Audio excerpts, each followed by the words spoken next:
to your left.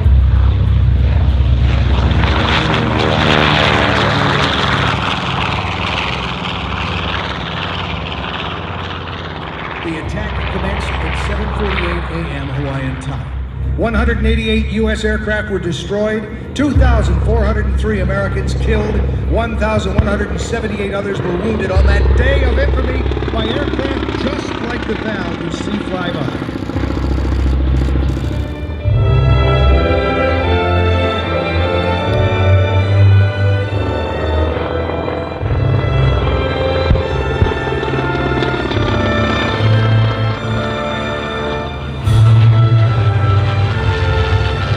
Lieutenant Taylor quickly put on his tuxedo pants from the night before and called the airfield, where 18 P-40 fighters were located.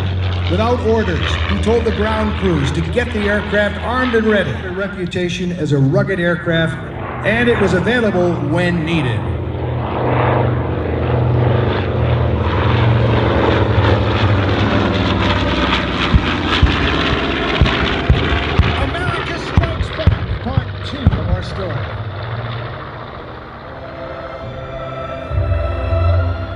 Landing a medium bomber on the Hornet was impossible. 15 aircraft reached China, but all crashed, while the 16th landed in the Soviet Union. All but 3 of the 80 crew members initially survived the mission. Only one survives today, ladies and gentlemen, as we salute the Doolittle Raid.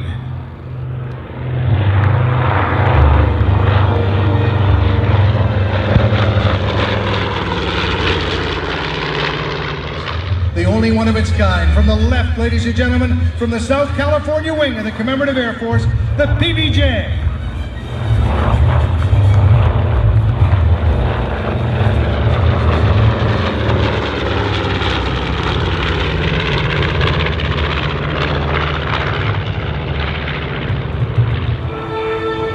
So the women that built the aircraft and ferried them, the men who flew them at the time, we continue to salute as you see that beautiful P-38 climb high in the sky with the sound of those beautiful Allison engines.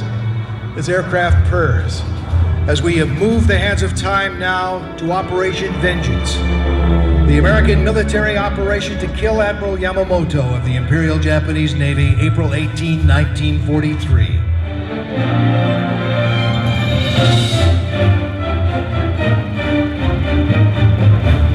Easily one of the most recognizable fighters of the time because of its distinctive twin boom design. The Lockheed P-38 Lightning was one of the most famous American warplanes of the world. The mount of America's 2 top aces, thick bombs, hydraulically boosted ailerons and range. The P-38 was America's first truly modern military aircraft. On the strafing run, the P-38 Lightning.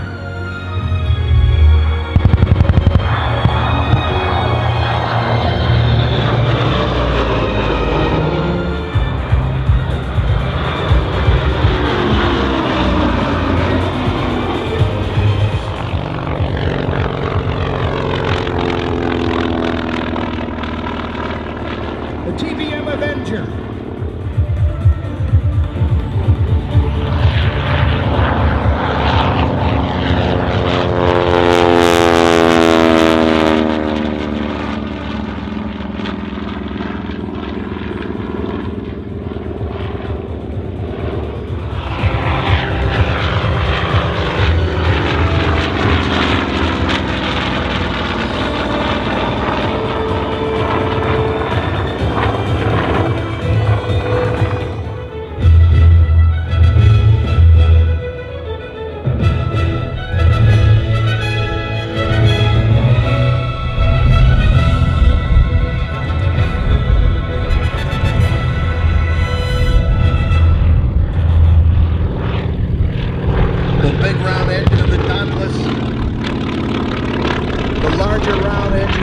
Of the Avenger.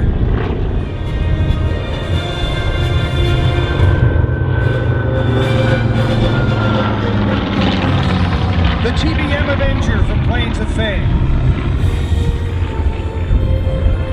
With a Wright radial engine, 1,900 horsepower, maximum speed 275 miles an hour.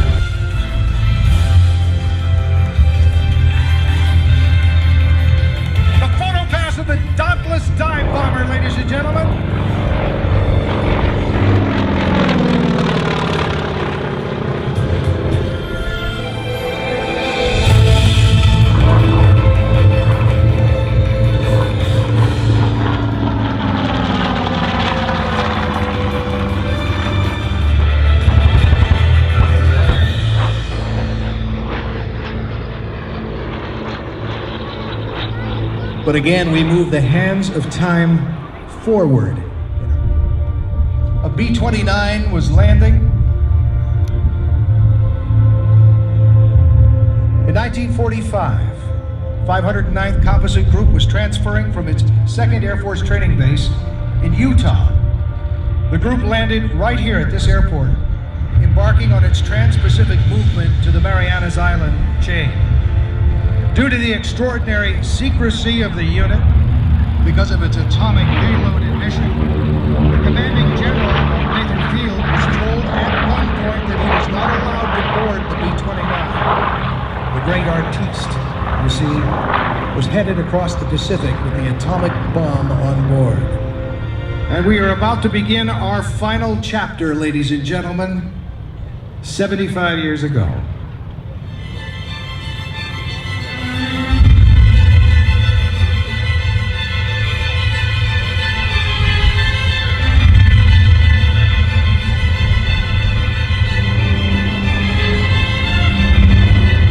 A short time ago, an American airplane dropped one bomb on Hiroshima and destroyed it.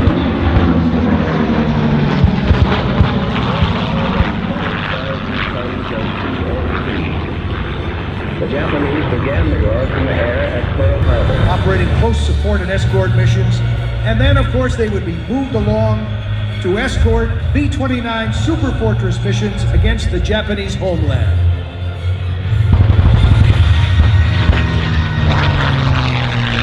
The Mustang, originally designed to use the Allison engine, in its earlier variants had limited high-altitude performance. First flown operationally by the Royal Air Force, Gordy Webb of Tora Pyro promises this pass to be most impressive in our theatrical presentation of our war on the Pacific. Ladies and gentlemen, be ready now for the Wall of Fire!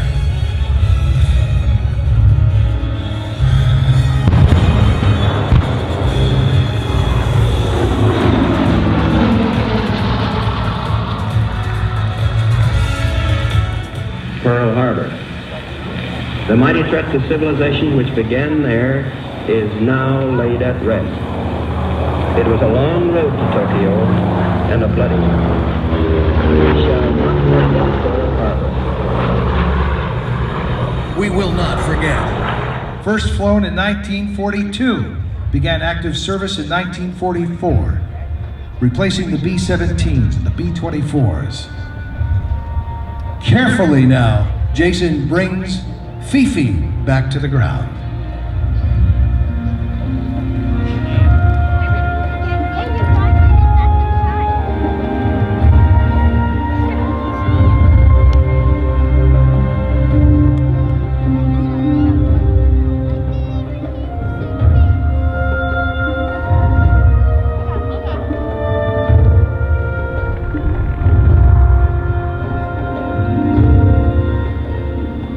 Ladies and gentlemen, that concludes our salute, our look back 75 years ago, and all that followed that attack on that day of infamy at Pearl Harbor.